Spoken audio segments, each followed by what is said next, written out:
여러분, 오늘 죽은 자가 다시 살아나지 못한다면 이라는 말씀의 제목을 가지고 하나님의 말씀을 나눌 때에 이 부활주일, 부활을 기념하여 드리는 이 주일 예배 가운데 정말 하나님께서 주시는 많은 은혜를 여러분과 제가 함께 받아 누리는 귀한 예배가 되기를 간절히 소망합니다. 여러분, 오늘은 부활주일입니다. 부활을 기념하고 부활의 의미를 다시 생각하는 그런 시간을 우리가 갖게 되는 것이죠. 여러분, 부활이 무엇입니까? 예수님이 십자가 고난을 받으시고 죽었다가 3일 만에 다시 살아나신 것, 이것을 부활이라 그러지 않습니까? 부활? 그런데 우리가 부활을 생각할 때 가장 중요한 게 뭐냐면 부활 자체를 축하하고 기뻐하는 것도 아주 중요하지만 예수님이 무엇을 위해서 어떤 목적을 가지고 죽었다가 다시 살아나셨나, 이것을 알아보는 것이 가장 중요한, 부활의 의미를 깨닫는 것 중에 가장 중요한 부분인 줄 믿습니다. 여러분, 예수님이요 아무 의미와 목적 없이 죽었다가 부활하시지는 않았을 것 아닙니까? 죽었다가 부활하신 분명한 목적이, 그렇게 하신 목적이 있잖아요. 그것이 무엇이냐는 것이죠. 그것은 바로 여러분과 제가 너무도 잘 알듯이, 이미 알고 있듯이 죄인을 죄에서 구하고 살리시려고 죽으셨다가 부활하신 줄 믿습니다. 여러분과 저의 죄를 대신 지시고 죽으셨다가 부활하심으로 죄인 된 여러분과 저의 죄를 없애주시고 용서하시고 여러분과 저에게 영원한 생명, 영원한 구원의 삶을 주시려고 죽었다가 부활하셨다는 거죠. 이 목적을 우리가 잊어버리면 결코 안 될 줄 믿습니다. 여러분, 예를 들어볼까요? 이제 예를 들어서 제가 이제 생일이라고 치자고요. 생일. 그러면 이제 우리 자녀들이 아빠 축하해요, 생신 축하해요, 그리고 막 선물도 사오고 이렇게 했단 말이에요. 케이크도 사오고 엄마 아빠 사랑해요 이렇게 안아주기도 하고 막 생일 노래 부르고 이렇게 이제 축하를 해줬다고 치자고요. 그리고 나서 그 다음 날부터 엄마 아빠가 모르는 아주 이런 죄 저런 죄 지면서 경찰서 왔다 갔다 거리고, 여러분, 그것을 나중에 부모인 제가, 아빠인 제가 알게 됐다고 치자고요. 그렇죠? 저의 생일을 축하하는 그거 아무 의미가 없는 거죠. 그러니까 뭔가 우리가 축하하고 이렇게 사랑합니다 고백하고 뭔가 축하를 드릴 때 단순히 그 축하의 행위보다는 부모님의 의도와 마음대로, 부모님의 뜻대로 이 땅을 올바르게 살아가는 것, 그것이 어떤 단회적인 이 이벤트로 축하합니다 하는 것보다 훨씬 더 중요하다는 것이죠. 다시 말하면 우리가 부활주의를 당연히 축하해야 되고 부활을 축하하고 하나님께 영광 돌리고 예배드리고 찬양하고 경배하고, 이것이 너무도 중요함에도 불구하고, 그럼에도 불구하고 예수님이 부활을 통해서, 죽으심을 통해서, 고난받으심을 통해서, 부활하심을 통하여서 이 자리에 앉아있는 여러분과 저에게 원하시는 어떤 목적과 삶이 있을 거 아닙니까?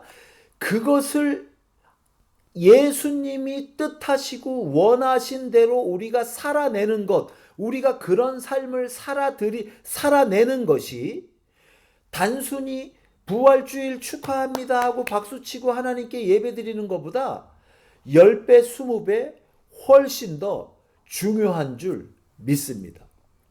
자, 그러면 예수님이 부활을 통해서 여러분과 저에게 원하시는 게 무엇인가?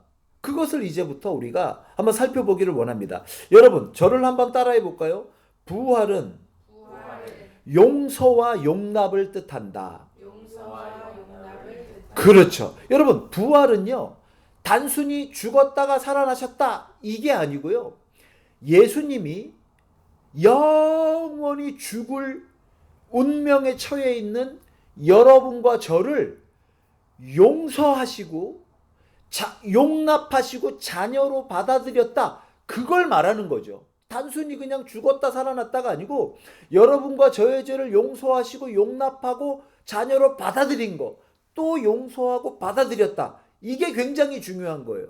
자, 여러분, 제가요, 말씀을 준비하면서 어떤 한 목사님의 설교 중에 예화를 들은 것을 제가 기억하게 됐습니다. 어떤 한국의 한 목사님이요, 이제 설교 중에 어떤 한 찬양 목사님에 대한 얘기를 하시더라고요. 이 얘기의 내용은 이렇습니다. 이 찬양 목사님이요, 아주 이제 실력 있는 찬양 사역자셨대요. 그래서 어느 날 한 번은 여러 사람들이 아주 많이 모인 그런 어떤 아주 선교 그런 대회 같은 거 있잖아요. 그런 집회에서 찬양을 인도했답니다. 그리고 이제 뭐 말씀의 은혜 받고 이제 막 분위기가 막 하나님 앞에 뜨겁게 이렇게 고조되고 그러면서 마지막으로 기도를 하고 찬양을 부르고 이런 시간이 있었대요. 그런데요, 이분이 아주 큰 실수를 하게 됐다고 합니다.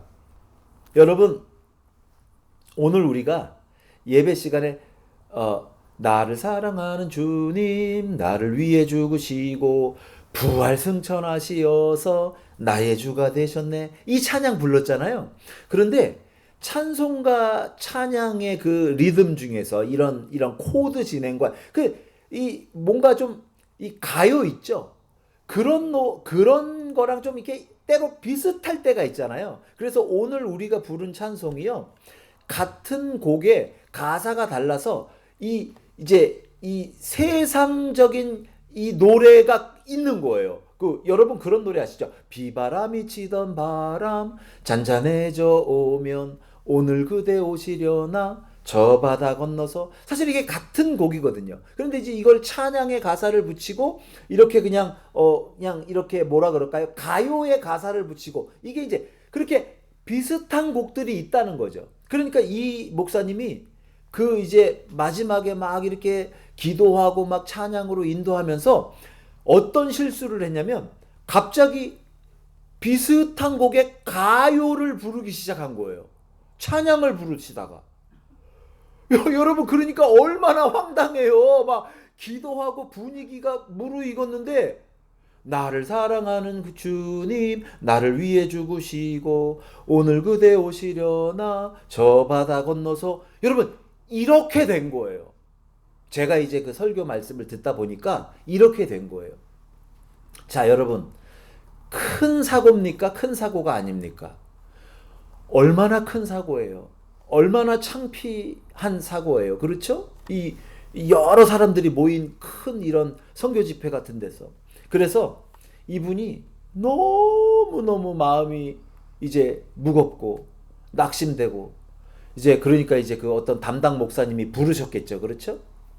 그래서 이제 찾아가면서 야, 이제 내 찬양 목사 목회의 이 사역에 이제 어떤 심각한 오점이 생겼구나.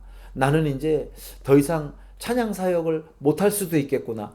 이제 이런 아주 큰 고민과 걱정을 안고 그 목사님을 찾아갔답니다. 그랬더니 그 담당하신 목사님이 크게 혼을 내시고 아주 역정을 내실 줄 알았는데 이렇게 말씀해 주시더래요. 아니, 아무개 목사, 도대체 얼마나 큰 목사가 되려고, 얼마나 큰 사역을 감당하려고 사고를 쳐도 이렇게 큰 사고를 치는가? 그렇게 말씀하시면서 용서를 해주시더래요. 할렐루야! 여러분, 그래서요, 이 목사님이 너무 큰 은혜와 감사를 했다는 거예요. 여러분, 완전히 이제 이거 이제 큰일 났다. 이게 이제 내가 더 이상 돌이킬 수 없는 사고를 쳤구나 이렇게 생각을 했는데 용납을 해주시더래요. 용서를 해주시더라는 거예요. 그 어떤 목사님인지 모르지만 그 용납해 주시고 용서해 주신 그 목사님도 하여간 큰 목사, 정말 대단한 목사님이신 것 같아요. 여러분 그렇죠? 그러기가 쉽지 않잖아요, 사실. 그래서 이 찬양 목사님이 그 설교 목사님한테 자기를 그렇게 소개를 하더래요. 저는 용납의 결과입니다.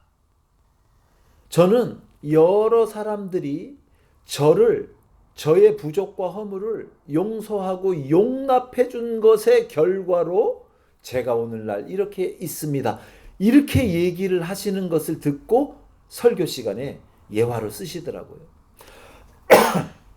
사랑하는 성도 여러분, 부활이 뭡니까? 예수님이 왜 죽었다가 부활하셨습니까? 여러분과 저를, 죄인인 여러분과 저의 죄를 다 용서하시고 용납하시고 자녀로 삼아주시고 받아주시고 품어주시고 구원해 주시려고 죽었다가 부활하신 줄 믿습니다. 그러므로 하나님이, 예수님이 여러분과 저에게 원하는 삶은 부활의 삶인데 그것은 다른 삶이 아니고 용납과 용서의 삶을 용서받은 자, 나는 용납, 예수님의 용서의 산물이라는 거, 그거 깨닫고 평생 잊지 말고 그 용서하시고 용납하시고 받아주셨던 그 예수님을 붙들고 이 땅에서의 삶을 이 부활의 삶으로 승리해 나가라는 것. 그렇죠? 그게 예수님이 원하시는 진정한 부활의 의미인 줄 믿습니다. 할렐루야. 그래서 여러분, 우리가 이 땅을 살아갈 때요, 아무리 죄를 짓지 않으려도 죄 짓게 되고, 아무리 똑바로 삶을 살려고 해도 때로 우리가 넘어지고 부서지고 좌절하고 낭망하고 딴 길로 가고 말 안 듣고 여러분, 그러다가 또 후회하고 낙심하고 삶이 나락으로 떨어졌다가 또 고민하고 고통받고, 이게 우리의 일반적인 삶의 모습이잖아요. 그런데요, 예수님이 원하시는 건 뭐냐면 절대로 거기서 끝나는 삶이 아니고 언제든지 십자가로 오면, 언제든지 예수님께로 다시 오면, 언제든지 어떤 죄든지 예수님 다시 용서해 주시고 우리를 또 받아주시고 또 용납해 주실 거니까 좌절하지 말고 낙심하지 말고, 인생이 저 죽음과 같은 밑바닥으로 나락으로 떨어졌을지라도 다시 십자가로 와서 다시 부활하고 다시 시작하고 다시 새 힘을 얻고 다시 믿음의 삶을 살아나가라. 이걸 원하시는 거라는 거죠, 우리 예수님께서. 그러니까 단순히 오늘 우리가 부활주일입니다, 해피 이스터, 예수님 감사합니다, 그렇게 축하드리는 것도, 그렇게 감사하는 것도 굉장히 귀한 거지만, 정말 예수님이 원하시는 것은 우리가 부활의 삶을 여러분 각자가 자신의 삶에서 이 부활의 능력의 예수님을 붙들고 각자의 삶에서 부활의 삶을 살아내는 것, 이것을 가장 부활의 주님이 여러분과 저에게 원하신다는 것이죠. 여러분, 이렇게 사시는, 이 부활의 능력으로 이 땅을 살아내시는 여러분과 제가 되기를 이 부활주일날 간절히 소망합니다. 자, 그런데 문제는요, 이거예요. 우리 원수 마귀 사단이요, 우리를 가만두지 않는다는 거예요. 자, 오늘 본문 이제 제가 한번 읽어볼게요. 만일 죽은 자들이 도무지 다시 살아나지 못하면 죽은 자들을 위하여 세례를 받는 자들이 무엇을 하겠느냐? 어찌하여 그들을 위하여 세례를 받느냐? 또 어찌하여 우리가 언제나 위험을 무릅쓰리요? 형제들아, 여러분 31절 같이 읽겠습니다. 시작. 형제들아, 내가 그리스도 예수 우리 주 안에서 가진 바 너희에게 대한 나의 자랑을 두고 단언하노니 나는 날마다 죽노라. 32절 같이 한번 읽습니다. 내가 사람의 방법으로 에베소에서 맹수와 더불어 싸웠다면 내게 무슨 유익이 있으리요? 죽은 자가 다시 살아나지 못한다면 내일 죽을 터이니 먹고 마시자 하리라. 여러분, 이게 무슨 말씀인 줄 아시겠죠? 자, 이런 부활의 주님, 부활의 예수님 때문에 우리는 죄 용서받고 우리는 죽음 이후에 다시 살아나고 영원한 천국에서 영원한 삶을 누리게 된다.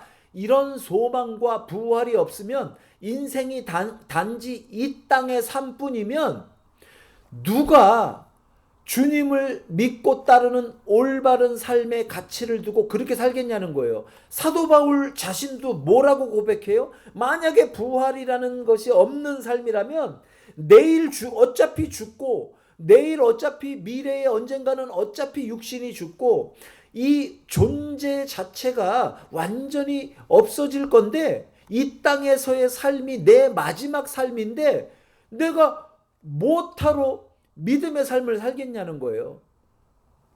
먹고 마시자. 내일 죽을 거니까 진탕망탕, 그냥 진탕망탕 이런 단어는 없습니다. 그냥 허랑방탕하게 그냥 마음껏 이 땅에서의 육신의 삶을 즐겁게 살다가 그냥 죽으면 되는 거 아니냐.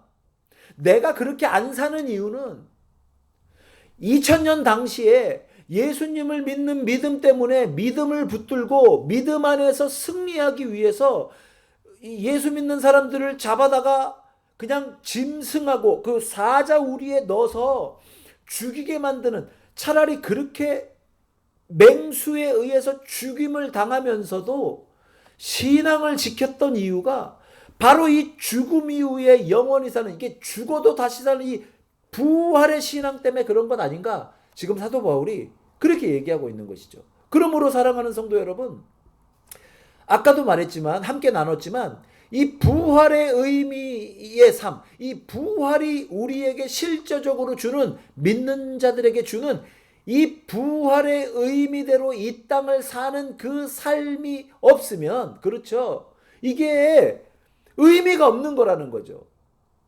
부활의 의미가 없는 거라는 거죠. 그런데 제가 조금 전에 나눴듯이 사단이요, 그런 부활의 삶을 사는 믿는 자들의 그 생명력 있는 생명의 삶을 너무너무 싫어해요. 너무너무 저주하고 싶어해요. 그래서 망가뜨리고 싶어해요. 자, 그런데 사단이 그 부활의 생명을 가지고 사는 믿는 자들의 삶을 망가뜨리는 가장 그 효과적인 방법이 뭐냐면 죄 짓게 만드는 거예요. 죄. 자, 33절. 속지 말라. 악한 동무들은 선한 행실을 더럽히나니. 34절. 깨어 의를 행하고 죄를 짓지 말라. 하나님을 알지 못하는 자가 있기로 내가 너희를 부끄럽게 하기 위하여 말하노라. 그렇죠? 속지 말래요. 부활의 인생을 사는 믿는 자들아, 속지 말래요. 악한 동무, 이 악한 원수마귀 사단이 주변의 여러 가지 악한 것들을 이용하여, 악한 사람들을 이용하여 우리의 선한 행실을 더럽힘으로 이 부활의 능력의 생명력을 약화시키고 깨버리기 위하여 역사한다는 거예요.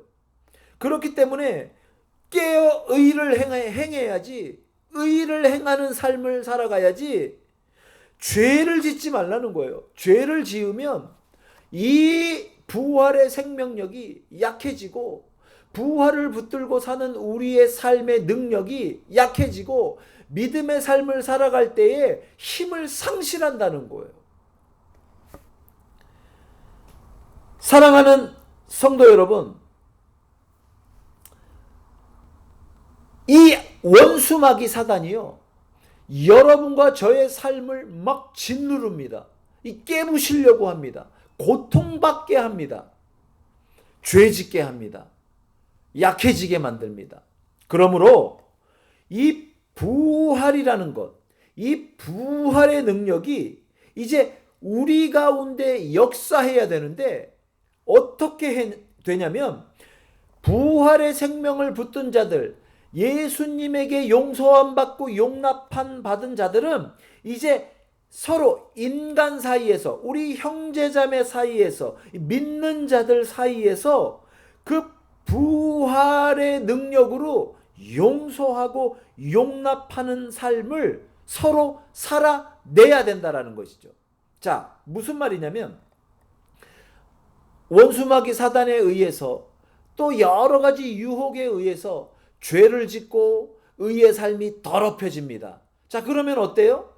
이제 낙심하고 낭망하고 절망하고 부활의 능력을, 이 믿음의 길을 벗어나고 믿음의 길을 살아가는 데에 위축되고 소심해지고 떠나고 이런 역사가 있지 않겠습니까? 이때 이제 예수 그리스도의 부활의 능력으로 용납함 받고 용서함 받는 그 부활의 능력과 생명이 얼마나 강력한 것을 깨달은 우리는 그 죄짓고 의의 삶이 더럽혀진 우리 형제자매들, 믿음의 이 형제자매들을 정죄하고 조롱하고 멸시하고 그렇게 하지 말고 그 부활의 능력으로 서로를 용서하고 용납하라는 것이죠.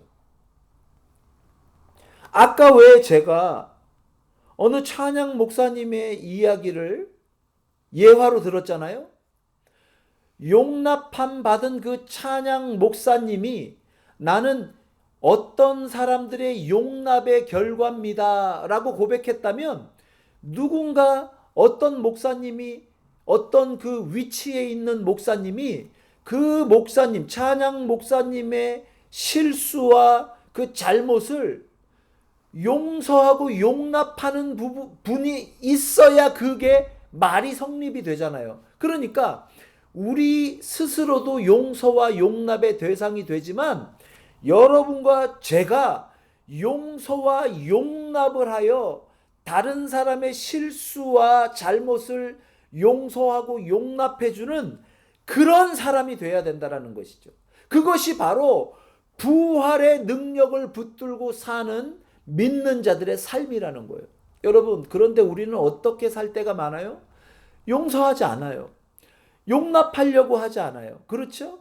서로가 마음이 아주 굳어지고 딱딱해지고 다른 사람의 잘못과 다른 사람의 실수를 용서와 용납, 예수님의 부활의 능력으로 용서하고 용납하지 않으려는 그런 의식이, 그런 행동 모습이 아주 두드러지게 나타난다는 것이죠. 그러므로 사랑하는 성도 여러분, 오늘 이 부활주일날 부활의 의미를 되새기면서 우리 이제 앞으로 그런 삶을 살기를 원합니다. 우리가 먼저 용서함 받고 주님으로부터 용납함 받았지 않습니까? 그러므로 우리 서로의 허물과 죄를 용서해주고 용납해주는 그런 삶을 살기를, 그런 부활의 능력을 실제적으로 쓰면서 사는, 사용하면서 사는, 활용하면서 사는 삶을 사는 여러분과 제가 되기를 이 부활 주일에 여러분에게 간곡히 부탁드립니다. 여러분, 자, 우리 서로 이렇게 한번 인사하겠습니다. 부활 주일날 예수님의 부활의 능력으로 당신을 용서하고 용납합니다. 좀 긴가요? 이거 이렇게 하겠습니다. 당신을 용서하고 용납합니다. 우리 인사하겠습니다. 시작.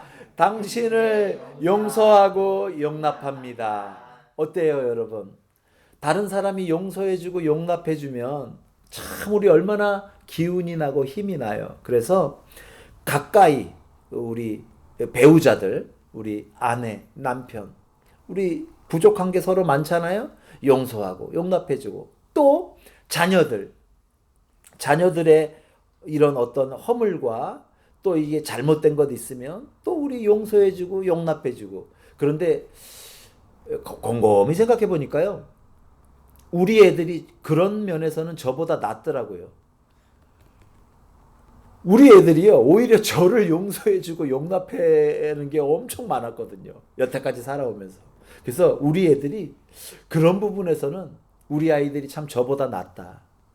그런 생각이 듭니다. 여러분, 어쨌든 용서해주고 용납할 때 정말 부활의 역사가, 부활의 능력이 실제적으로 나타나는 거거든요. 그런데 용서하고 용납하지 않잖아요. 그러면 뭐만 쌓이는 줄 아세요? 죄만. 그렇죠? 마귀가 원하는, 사단이 원하는 죄만 그냥 더 풍성해지는 거예요. 서로에게 미움이 되고 원망이 되고 서로 손가락질하고 욕하고 싸우고 저주하고, 여러분 그렇게 되지 않습니까? 그런데 어때요? 용서하고 용납할 때 어때요?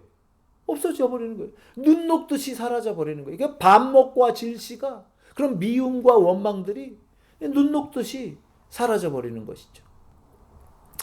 말씀을 다 마쳤습니다. 사랑하는 성도 여러분, 이 부활의 주일날 당연히 우리가 부활의 주님을 찬양하고 영광 돌려야죠. 그러면서 예수님이 왜 부활하셨을까? 이 부활을 왜 이 땅에서 이루셨을까? 라고 생각했을 때, 여러분과 제가 그 부활의 능력을 의지하고 이 땅을 살아가고 구원받기 원하셔서 그 부활의 능력을 서로에게 활용하라고 이렇게 부활하셨구나.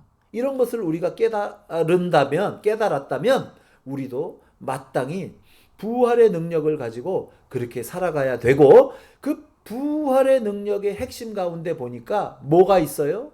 죄인을 용서하시기 위해서 죽으셨다 부활하신 그 용서와 용납이 함축되어 있더라. 여러분, 그게 사랑 아니겠습니까? 그게 용서와 용납을 실제로 행하는 것, 그게 사랑인 줄 믿습니다. 여러분, 예수님이 말씀하셨죠? 서로 사랑하라. 그렇죠? 서로 용서해주고 용납해주고 허물을 덮어주고 안아주고 격려하고 위로해서 다시 그 인생이 일어날 수 있게끔, 여러분, 우리가 그러한 부활의 능력을 실제적으로 행하는 그런 삶을 살아가시는 여러분과 제가 되기를 이 부활주일 예배에 간절히 부탁드리고 소망합니다.